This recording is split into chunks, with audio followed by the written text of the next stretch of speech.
नमस्कार दोस्तों, मैं सौरीश कुमार। आज हम बात करेंगे जम्मू कश्मीर के मशहूर हस्ती फारूक अब्दुल्ला के परिवार की कहानी। फारूक अब्दुल्ला के परिवार ब्राह्मण थे, तो ये मुस्लिम कैसे बने? ये कहानी है शेख अब्दुल्ला की परिवार की। हम बात करेंगे इनके बहन बहनोई ने मिलकर फारूक की सरकार कैसे गिराई, सीएम की कुर्सी के लिए बाप बेटे कैसे भिड़े। दोस्तों, बात है नवंबर 2008 की। एक तरफ मुंबई में हुए आतंकी हमले के बाद भारत और पाकिस्तान के संबंधों में तनाव था, वहीं दूसरी तरफ जम्मू कश्मीर में विधानसभा चुनाव हो रहे थे। फारूक अब्दुल्ला की नेशनल कॉन्फ्रेंस और कांग्रेस साथ मिलकर चुनाव लड़ रहे थे। 29 दिसंबर को चुनाव परिणामों में 87 सीटों वाली जम्मू कश्मीर विधानसभा में नेशनल कॉन्फ्रेंस को 28 और कांग्रेस को 17 सीटें मिली। फारूक अब्दुल्ला का चौथी बार सीएम बनना तय माना जा रहा था। पार्टी के ज्यादातर सीनियर चाहते थे कि फारूक ही सीएम बने। फारूक अब्दुल्ला ने दो मौके पर खुलकर मुख्यमंत्री बनने की महत्वाकांक्षा भी जाहिर की थी। इसी बीच पार्टी में दबी जुबान उमर अब्दुल्ला को सीएम बनाने की मांग उठने लगी। फारूक की बेटी सफिया अपने पिता के मुख्यमंत्री बनने का समर्थन कर रही थी, जबकि पत्नी मौली अब्दुल्ला बेटे उमर अब्दुल्ला को सीएम बनाने के पक्ष में थी। इंडियन एक्सप्रेस के पत्रकार मुजम्मिल जलील लिखते हैं कि यह तय हो गया कि 5 जनवरी 2009 को नेशनल कॉन्फ्रेंस पार्टी के नेता सीएम पद की शपथ लेंगे, लेकिन नाम तय नहीं हो पा रहा था। 4 जनवरी की देर रात तक फारूक विधायकों से मिलते रहे। वह तय नहीं कर पा रहे थे कि खुद मुख्यमंत्री बने या बेटे को सीएम पद की शपथ दिलाएं। आखिर में उमर अब्दुल्ला को सीएम बनाने के लिए लंदन में रह रही उनकी मां मौली ने मोर्चा संभाला। मौली ने पति से बात करके अगले पीढ़ी के हाथ में सत्ता देने की बात कही, जिसे फारूक ने मान लिया। उमर के नाम पर कांग्रेस प्रमुख सोनिया गांधी भी राजी हो गई। 5 अगस्त को उमर अब्दुल्ला को सीएम पद की शपथ लेने पहुंचे तो वहां पूरा अब्दुल्ला परिवार नजर आया। उनकी मां मौली अब्दुल्ला के साथ उमर की बहनें सफिया और सारा भी वहां मौजूद थी। शेख अब्दुल्ला के पूर्वज हिंदू ब्राह्मण थे। शेख अब्दुल्ला के परिवार की कहानी की शुरुआत झेलम नदी के किनारे बसे श्रीनगर के सौरा इलाके से होती है। शेख अब्दुल्ला अपनी आत्मकथा अति से चिनार में लिखते हैं कि उनके पूर्वज सप्रू गोत्र में कश्मीरी पंडित थे। उनके दादा का नाम बाल मुकुंद कौल था। सूफी मीर अब्दुल रशीद बैहाकी से प्रभावित होकर उनके दादा ने इस्लाम अपना लिया। 1905 में शेख अब्दुल्ला के जन्म से 2 हफ्ते पहले ही उनके पिता शेख मोहम्मद इब्राहिम का इंतकाल हो चुका था। शेख 9 भाई बहनों में सबसे छोटे थे। बचपन में वे पढ़ाई के साथ साथ अपनी पुश्तैनी शॉल की दुकान पर भी काम करते थे। हायर स्टडीज के लिए शेख अब्दुल्ला अलीगढ़ मुस्लिम यूनिवर्सिटी गए और 25 साल की उम्र में मास्टर्स करके वापस घाटी लौट आए। उस समय कश्मीर में डोगरा शासन के समय कश्मीरी मुस्लिमों के हक के लिए वे सक्रिय हो गए। इसी दौरान 1932 में चौधरी गुलाम अब्बास के नेतृत्व में एक नई पार्टी बनी, जिसका नाम मुस्लिम कॉन्फ्रेंस रखा गया। शेख अब्दुल्ला इस पार्टी से जुड़े और अपनी लीडरशिप स्किल से फेमस हो गए। शेख अब्दुल्ला ने नेहरू को अपना राजनीतिक गुरु बनाया। 1937 में खान अब्दुल गफ्फार खान ने शेख को उस वक्त के कांग्रेस अध्यक्ष जवाहरलाल नेहरू से मिलवाया। शेख ने बताया कि धर्म को लेकर उनके विचार नेहरू से मिलने के बाद ही बदले। 24 जून 1938 को शेख ने मुस्लिम कॉन्फ्रेंस का नाम बदलकर नेशनल कॉन्फ्रेंस कर दिया। नाम बदलने पर पाकिस्तान के कब्जे वाले कश्मीर के प्रमुख रहे चौधरी गुलाम अब्बास ने कहा था कि शेख अब्दुल्ला अब हमारे हाथ से निकल चुके हैं और उन्होंने नेहरू को अपना राजनीतिक गुरु मान लिया है। इसके साथ ही चौधरी गुलाम अब्बास और मीर वाइज यूसुफ शाह जैसे मुस्लिम नेताओं ने नेशनल कॉन्फ्रेंस से बगावत कर दी। नेशनल कॉन्फ्रेंस में मुस्लिमों के अलावा अन्य धर्म के लोग भी जुड़ने लगे। 1947 में जब देश बंटवारे के दौर से गुजर रहा था, तब कश्मीर के सामने ये सवाल था कि किस ओर रुख किया जाए। कश्मीरी पत्रकार बसारत पीर अपनी किताब कन्फ्यूज नाइट में लिखते हैं कि विलियम विलय की आधिकारिक फैसला लेने के लिए जम्मू कश्मीर के महाराजा हरी सिंह और शेख अब्दुल्ला ने दिल्ली से कुछ समय मांगा था। हालांकि शेख अब्दुल्ला 2 राष्ट्र सिद्धांत के जरिए पाकिस्तान बनने का विरोध कर रहे थे। इसकी वजह से वे कट्टर मुस्लिम नेताओं के निशाने पे आ गए। शेख ने धर्मनिरपेक्ष भारत के भीतर जम्मू कश्मीर के लिए एक विशेष दर्जे का समर्थन किया था। ऐसा कहा जाता है कि शेख अब्दुल्ला जम्मू कश्मीर के पाकिस्तान में विलय का दो वजहों से विरोध कर रहे थे। पहली, नेहरू के साथ उनकी दोस्ती थी और उन्हें जिन्ना की राजनीति पसंद नहीं थी। दूसरी, उन्हें कश्मीर पर पंजाबी मुस्लिमों का प्रभुत्व का डर था। आजाद कश्मीर का मुद्दा उठाया तो नेहरू ने उन्हें जेल भेज दिया। शेख अब्दुल्ला ने जब जम्मू कश्मीर का मुद्दा उठाया तो नेहरू ने उन्हें जेल भेज दिया। बात अक्टूबर 1947 की है। भारत या पाकिस्तान में मिलने पर कश्मीर कोई आधिकारिक फैसला करता, इससे पहले ही पाकिस्तानी सेना के समर्थन से कबाइलियों ने कश्मीर पर हमला कर दिया।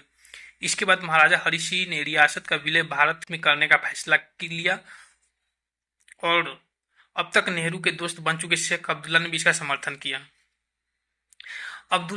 शेख अब्दुल्ला को प्रधानमंत्री जवाहरलाल नेहरू ने दिल्ली और कश्मीर के बीच पुल की तरह मानते थे। इसलिए 1947 में राजा हरि सिंह पर दबाव बनाकर उन्होंने शेख को जम्मू कश्मीर का प्रधानमंत्री नियुक्त करवा दिया।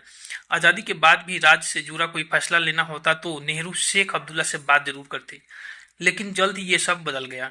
बॉम्बे हाई कोर्ट के पूर्व वकील और लेखक एजी तौरानी अपनी किताब 370 a constitutional history of Kashmir में लिखते हैं कि 31 जुलाई 1953 को नेहरू ने एक नोट शेयर किया, जिसे उनके प्राइवेट सेक्रेटरी एमओ मथाई ने रिकॉर्ड किया था। इस नोट में नेहरू कश्मीर की सदर रियासत को राज्य में चल रही अनियमितताओं के चलते कुछ लोगों को पद से हटाने के लिए कहते हैं। करीब एक सप्ताह बाद 8 अगस्त 1953 को नेहरू एक पत्र लिखकर कश्मीर के तत्कालीन प्रधानमंत्री शेख अब्दुल्ला को पद से हटाकर बख्शी गुलाम मोहम्मद को उनकी जगह प्रधानमंत्री बनाने की बात कहते हैं। द ट्रिब्यून के एक आर्टिकल में कैबिनेट सचिवालय में पूर्व विदेश सचिव रहे वपल्ला बालचंद्रन लिखते हैं कि शेख अब्दुल्ला को प्रधानमंत्री पद से हटाए जाने के पीछे उनकी भारत सरकार विरोधी नीतियां मानी जाती हैं। वे 1947 से 1953 के बीच कई मौकों पर कश्मीर को आजाद देश बनाने की बात भी कह चुके थे। जम्मू कश्मीर के प्रधानमंत्री पद से हटाए जाने के कुछ देर बाद ही शेख को गुलमर्ग में गिरफ्तार कर लिया गया था। महाराजा हरि सिंह के बेटे कर्ण सिंह अपनी किताब आत्मकथा में लिखते हैं, जैसे ही शेख को उनकी गिरफ्तारी की सूचना दी गई तो उन्होंने नमाज पढ़ने और सामान पैक करने के लिए कुछ समय मांगा। उन्हें इसके लिए समय दिया गया तो उन्होंने अपने कमरे में बहुत से दस्तावेज जला दिए। 11 साल जेल में रहने के बाद अप्रैल 1964 में शेख अब्दुल्ला को रिहा कर दिया गया। तब तक वे कश्मीर की आजादी की मांग एक तरफ से रख चुके थे। नेहरू के निधन पर फुट फुट कर रोए शेख अब्दुल्ला। 27 मई 1964 को जवाहरलाल नेहरू के आदेश पर कश्मीर मसले पर जनरल अयूब खान से बात करने के लिए शेख अब्दुल्ला पाक अधिकृत कश्मीर यानी पीओके पहुंचे। नेहरू की तबियत उन दिनों ठीक नहीं चल रही थी। इस बातचीत में पाकिस्तान की तरफ से उर्दू के मशहूर शायर हाफिज जलंधरी भी शिरकत कर रहे थे। भारतीय प्रेस से बात करते हुए हाफिज ने कहा, आजादी के बाद भारत को नेहरू जैसे नेता मिले, ये सौभाग्य की बात है। हमारा दुर्भाग्य था कि हमने जिन्ना और लियाकत अली को जल्दी खो दिया। अब नेहरू जाने वाले हैं तो आप भी हमारे ही स्तर पर आने वाले हैं। इसी दिन दोपहर 2 बजे भारत के केंद्रीय मंत्री सी सुब्रमण्यम ने संसद में आकर नेहरू के निधन की खबर दी। इसकी खबर जब पाकिस्तान पहुंची तो हाफिज जलंधरी अपने बयान को लेकर खुद को कोसते नजर आए। जलंधरी को समझाते वक्त शेख अब्दुल्ला उन्हें गले से लगकर खूब रोए। नेहरू के लिए पाकिस्तान असेंबली में शोक व्यक्त किया गया और पाकिस्तान का झंडा शोक में आधा झुकाया गया। शेख अब्दुल्ला ने फूल बरसाकर की बेटे फारूक की ताजपोशी। शेख अब्दुल्ला की बेटी खालिदा उनके काफी करीब थी, लेकिन जब राजनीतिक विरासत सौंपने की बात आई तो शेख ने बड़े बेटे फारूक को चुना।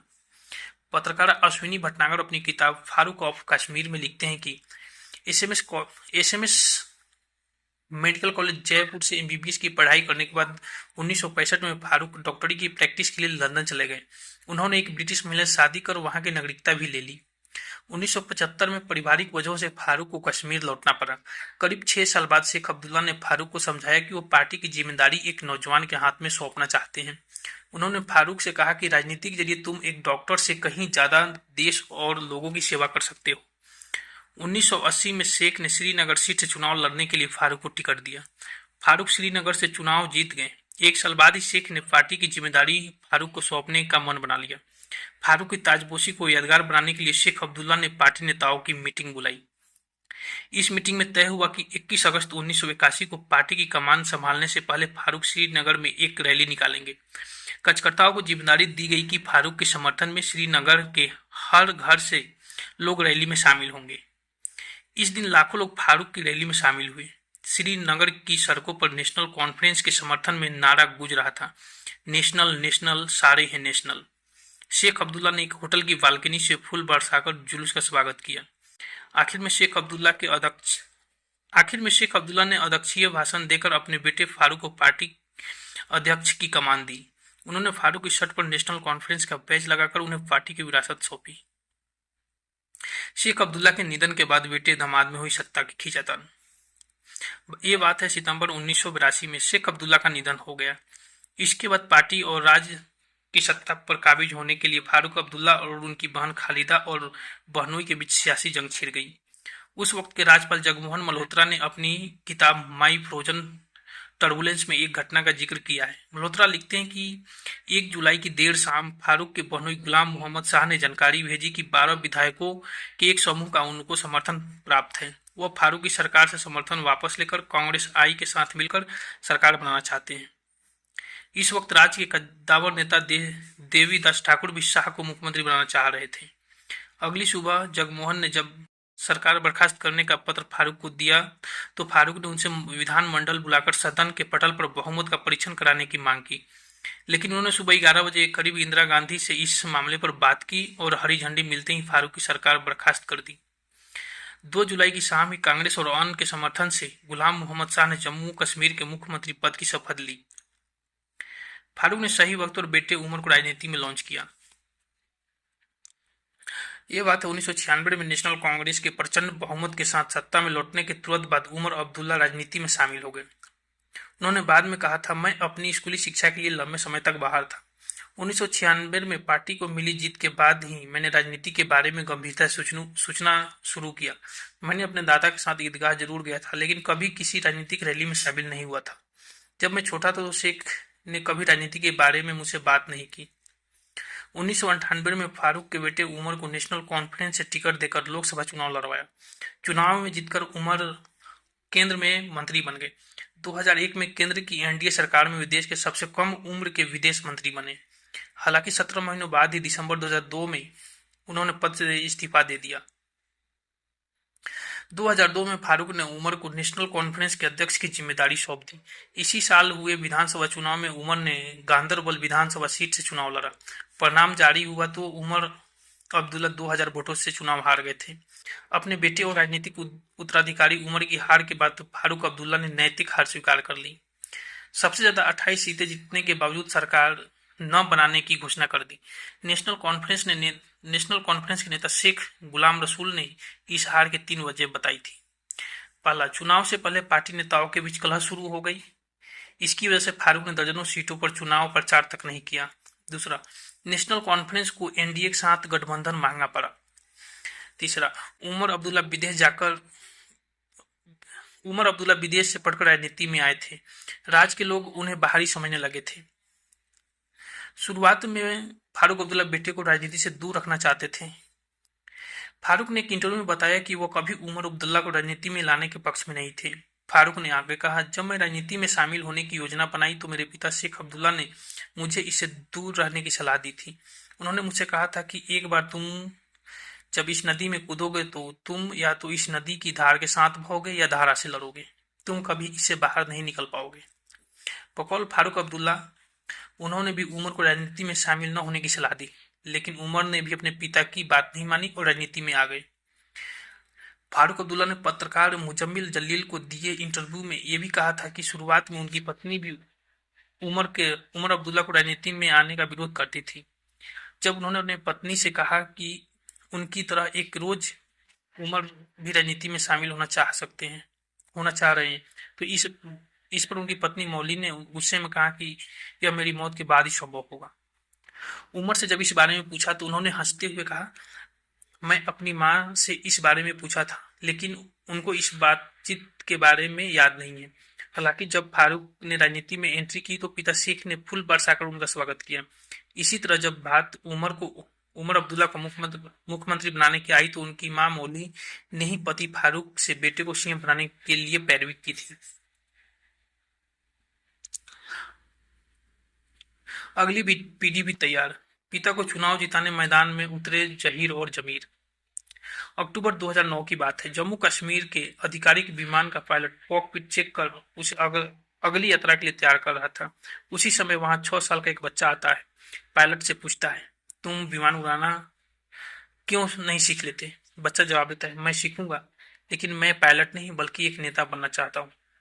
वह छोटा बच्चा कोई और नहीं बल्कि उस वक्त जम्मू कश्मीर के मुख्यमंत्री उमर अब्दुल्ला का बेटा जहीर अब्दुल्ला था।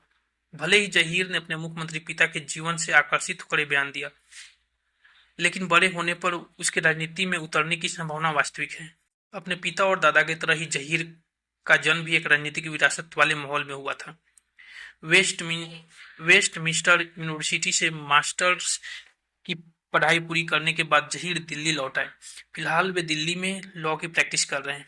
अपने दोनों बेटों के राजनीति में एंट्री के सवाल पर उमर कहते हैं कि उन्होंने कुछ ऐसा नहीं किया जिसकी वजह से इस तरह के अनुमान लगाए जाए। एक बेटे और पोते के तौर पर जहां जरूरत होती है, दोनों भाई परिवार के साथ होते हैं। वह अकालत के प्रोफेशन में है और पार्टी समय समय पर उनसे कानूनी सलाह लेती रहती है।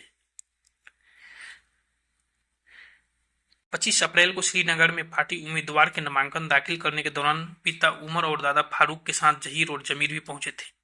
इतना ही नहीं, दोनों भाइयों ने पिता के समर्थन में बारामूला में चुनाव प्रचार भी किया। इसे जहीर और जमीर की राजनीति में एंट्री के तौर पर देखा जा रहा है।